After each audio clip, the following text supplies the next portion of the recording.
Halo guys, selamat datang lagi di channel Trasmara Finance, channel yang berisi tentang step-step saya menjadi seorang expertise dalam bidang accounting, audit, dan pajak.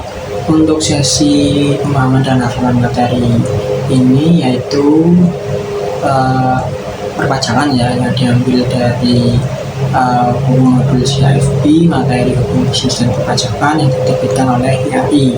Sedangkan PDF-nya akan saya tampilkan di sini, dan disclaimer, video ini bertujuan untuk personal branding saya dan personal dan branding untuk AP, KJA, dan KPP saya nantinya ya, insya Allah, dan bukan untuk tujuan komersial secara langsung yang mendapatkan uang gitu. Oke.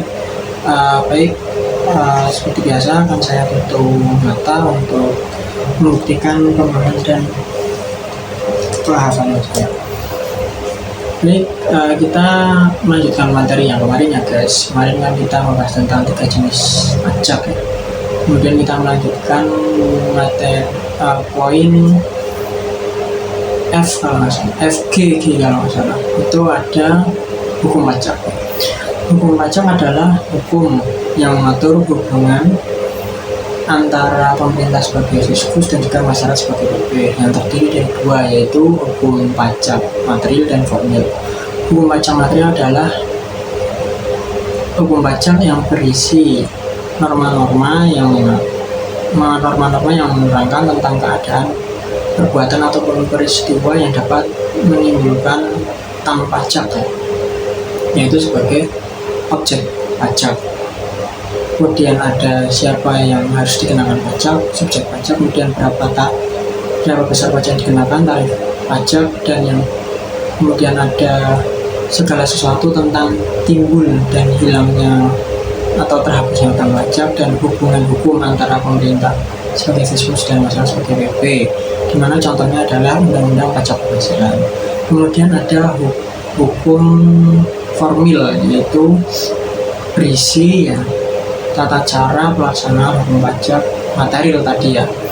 Namun ada 3 poin isinya ya. Yang pertama adalah tata cara ya, prosedur penetapan utang pajak, kemudian hak fiskus ataupun pemerintah dalam melaksanakan pengawasan terhadap PP yang berkaitan dengan perbuatan, keadaan, dan peristiwa yang menimbulkan utang pajak atau dikenai pajak atau objek pajak ya tadi, seperti di bagian pertama. Kemudian yang ketiga, hak dan kewajiban WP. Contoh kewajiban WP itu seperti pencatatan, pembukuan. Kemudian hak WP itu seperti mengajukan keberatan atau membanding.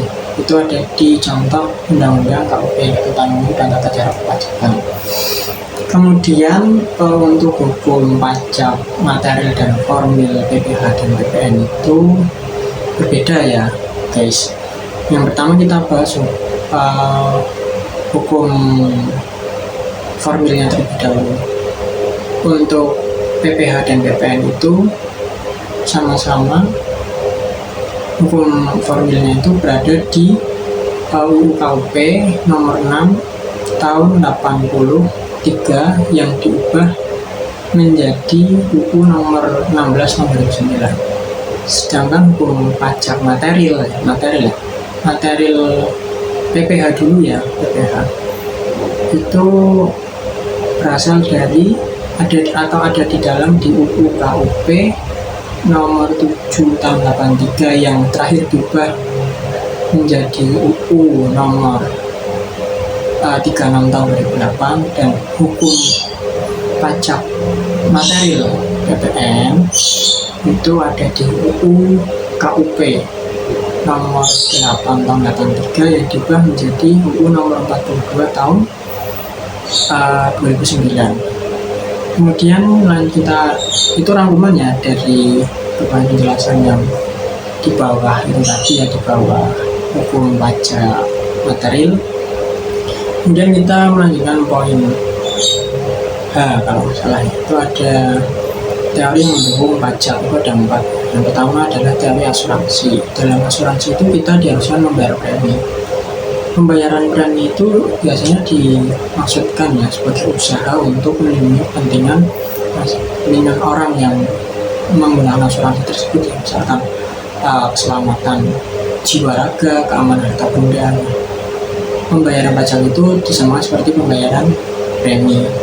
Kemudian ada teori kepentingan menekankan bahwa beban pajak itu harus dipungut dari pembayaran masyarakat. Mengapa? Karena masing-masing masyarakat itu memiliki kepentingannya sendiri-sendiri dan sudah menjadi tugas pemerintah untuk melindungi keamanan harta benda dan juga keselamatan jiwa raga masyarakat agar masyarakat itu mampu mencapai kepentingannya masing-masing. Sehingga pengeluaran negara untuk melindungi kepentingan masyarakat itu tadi dibebankan pada pajak atau dipungut dari masyarakat. Kemudian teori gaya pikul, ya, atau daya pikul itu tidak menekankan bahwa dasar keadilan pemungutan pajak itu terletak pada jasa-jasa yang telah diberikan oleh pemerintah berkaitan dengan perlindungan, ya, keamanan harta benda dan keselamatan jiwa raga pada masyarakatnya. Sehingga demi